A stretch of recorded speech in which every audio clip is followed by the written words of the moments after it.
Talia. Red. Everything turned red. 1 minute, I was running out of the house, trying to escape, and the next minute the sound of the gun resounded, followed by spillage of blood. Fuck! I muttered under my breath as I looked at the scene in front of me. Renee! Luciano screamed out before taking out his gun, pointing it towards the person who had shot Renee and killing him instantly. Daisy and I ran to where Renee was. Her blood had pooled down on the ground, so I covered the wound with my hand.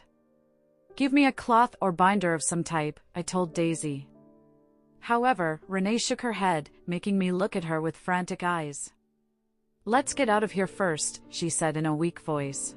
"We don't want any other tragedies happening tonight. It's best if we seek safety for now." Luciano cursed under his breath and carried Renee in his arms.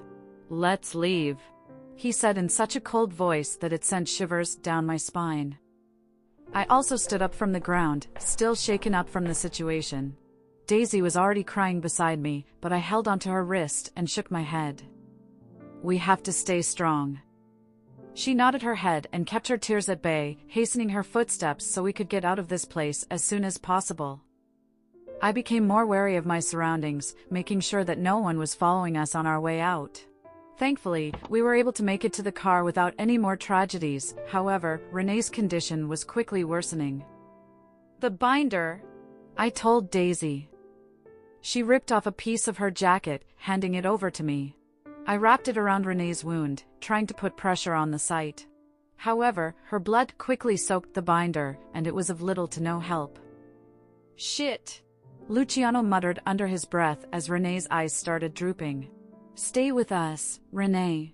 We'll be at the house soon," he reassured. She merely smiled and nodded her head. "Fucking step on it, George!" he commanded the driver, and George quickly followed. He sped through the roads while we tried to keep Renee alive until we get to the house. I bit my lip as I looked at her. I couldn't help but feel guilty. If I were more careful, then none of this would have happened. And more than that, I should have been the one to take the bullet, not Renee. I was still holding on to her wound, hoping it would momentarily stop the bleeding. "Hey," she said. I looked down at her and saw just how pale her face had gotten. "Do you need anything?"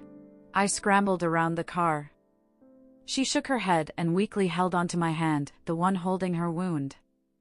"You can let go," she said. "What the fuck are you talking about?" Luciano bursted out. "Keep holding onto her wound," he instructed. "You can let go," she repeated. "I'm really okay," she said, although her physical condition showed otherwise. I heard Daisy sob from beside me. "We'll be at the house in a couple of minutes, Renee," she said through her tears. "Fight with us, all right?" "I'm not going to make it," she whispered, a tear streaming down her eye. "Renee," Luciano exclaimed. "Don't fucking say that shit. We'll be at the house in 10 minutes. You're going to stay awake until we get there, then we're going to bring you to the clinic where they will dress your wounds. You'll be fine in a couple of days, you got that?" Renee chuckled before coughing weakly.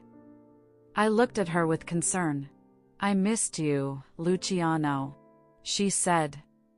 Luciano looked at her with furrowed eyebrows. "Don't talk like this, Renee." "Like what?" Renee asked. "Like this is going to be the last time," he said softly. "It's all right." Renee smiled. "Even if this is the last time, I know that I'm leaving without any regrets." Renee cut Luciano off before he could talk. "I know that we've drifted apart as we got older, especially when you became the Don of the Casa Nostra. But, just know, that I still think of you as my cute little brother who cries whenever he sees a cockroach." I smiled sadly. Fuck. This shouldn't be going like this. I glanced at Luciano and saw his eyes brimming with tears too. My breath got stuck in the back of my throat. For the whole duration that I've met him, I don't think I've seen him this vulnerable, not when one of his men had been killed, not when he found out that someone betrayed him, not even when his father continually calls him as a disappointment. "I'm happy for you, Luciano," she continued.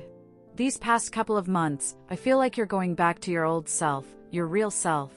And it's all because of one person." She glanced at me momentarily. "Renee," Luciano whispered. "Enough, please." "No, you need to hear this." She chuckled. "I'm sure you've seen much worse than this before." She gestured to her wound. "Why does it look like you're not taking this well?" Luciano looked at her endearingly. "You know the answer to that." "It's because you love me, huh?" She teased. "No matter how many people you kill, you still love your big sister."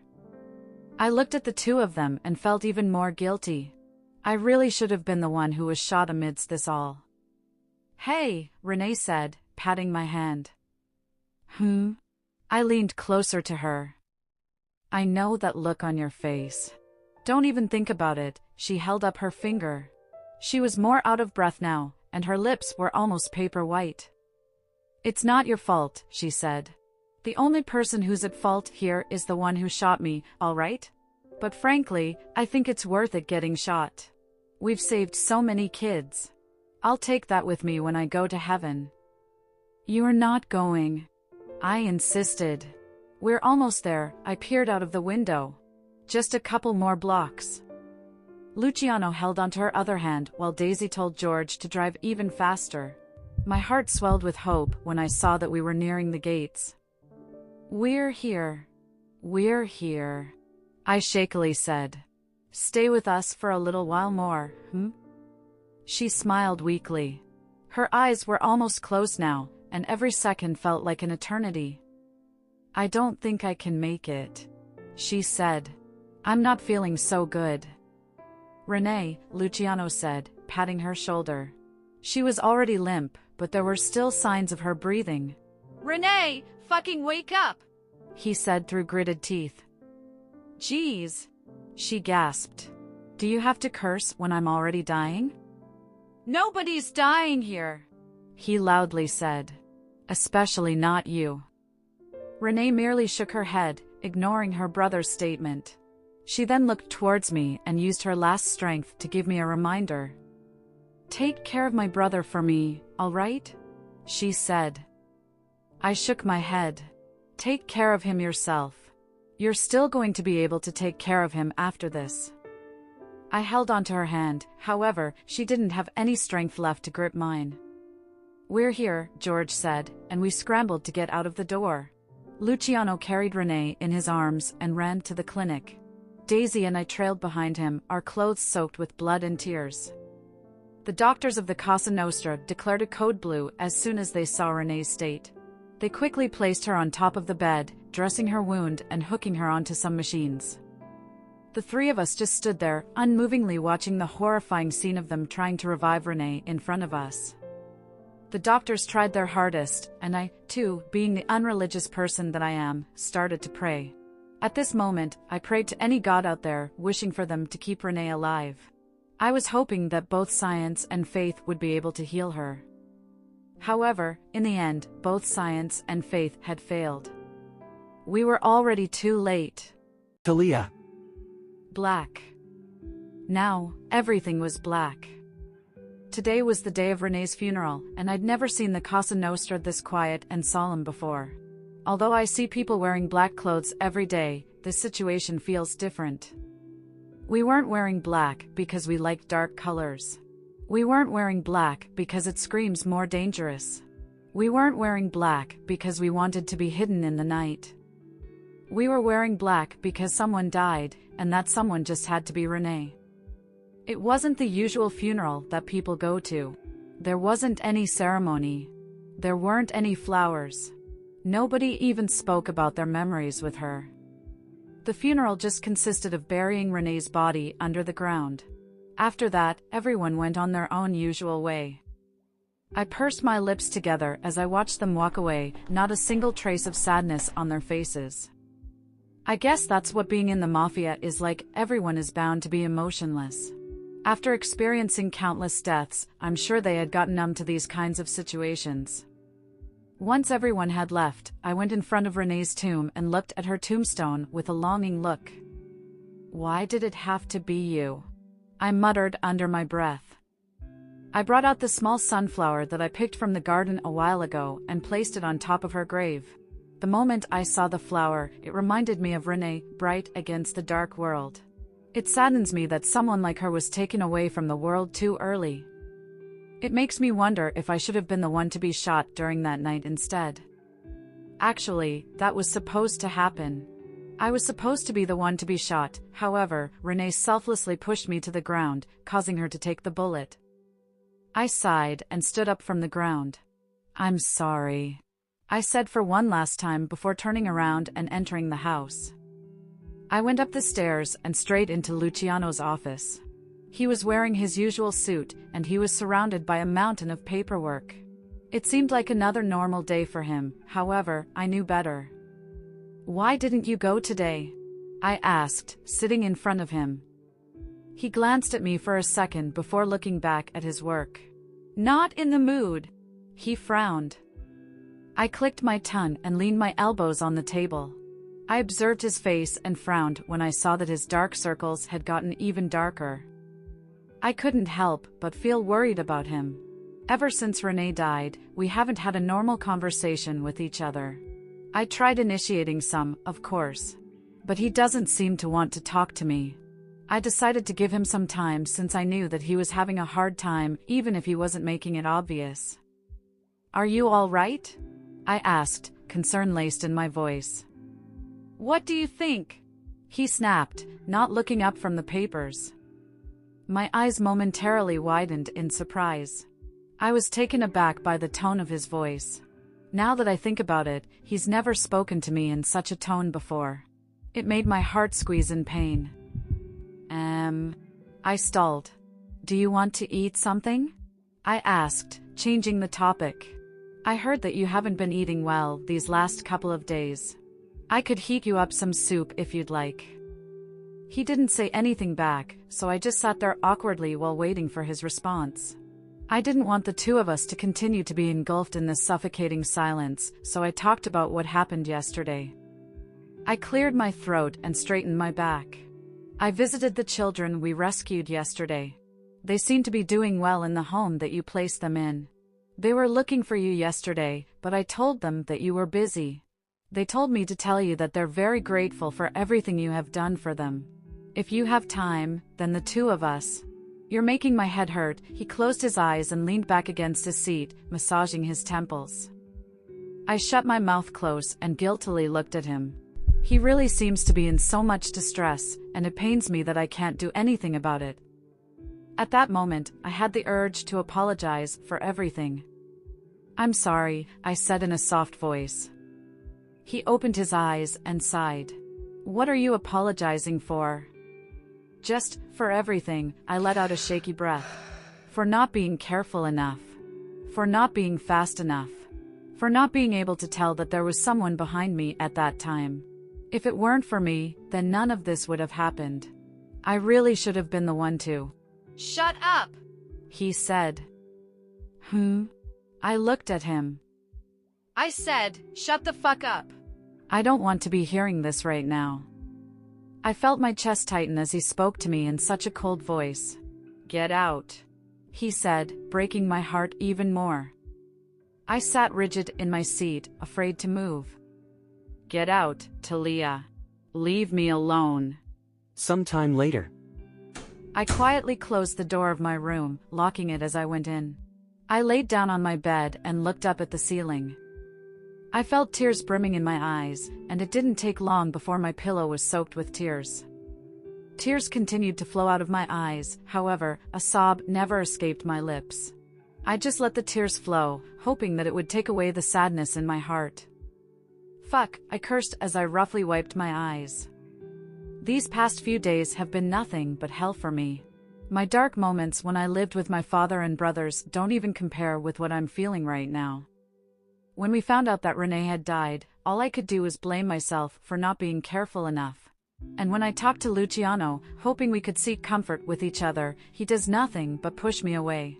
I was hoping that we could be each other's confidant, but it seems like it's only me who wants that to happen. I can't blame him, though. I don't think I could also forgive myself if I were in his shoes. I'm so sorry, Renee, I said through my tears. It should have been me. It really should have been me. Talia. It has almost been a week since Renee's death, and things are started to go back to normal, at least for other people. The people in the Cosa Nostra moved on with their life, like Renee never even passed away. Even Don Emiliano, the direct father of Renee, went back to work as usual on the day of Renee's funeral. From an outsider's perspective, it may also look like Luciano isn't the least fazed about Renee's death, but I knew better. He has been negligent of his health, and he also has been shutting off most people, especially me. I have tried multiple times to talk to him and make him open up to me like before, but it seems like he doesn't want to confront me at all. I knocked on his door with his favorite cup of coffee in hand. "Come in," I heard his gruff voice. I slowly opened the door and peeked my head inside. He was wearing his glasses while typing something on his laptop.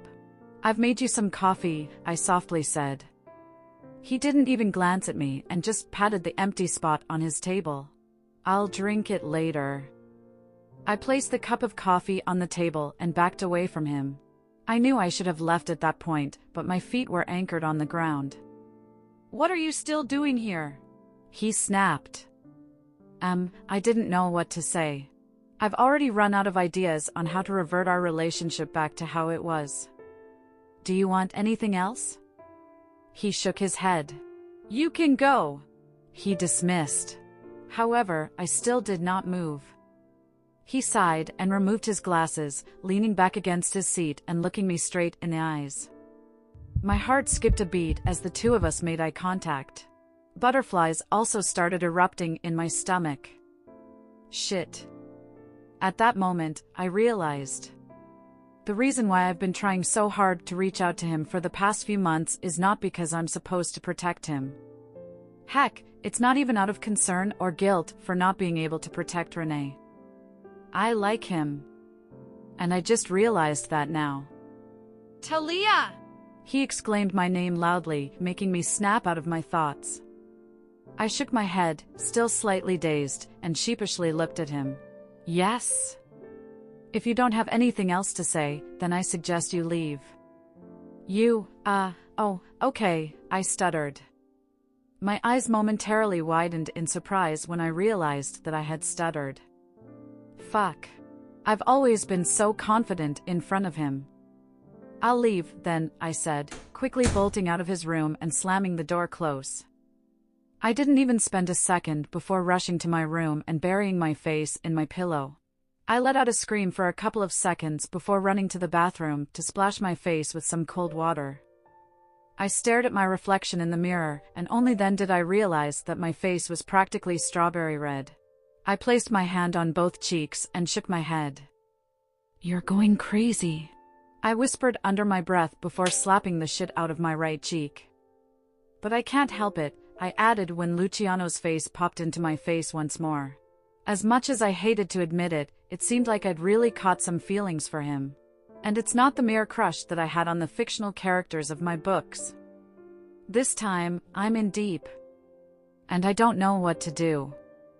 I'm not dense, of course. I know that what Luciano and I have is not normal of that for a boss and a guard.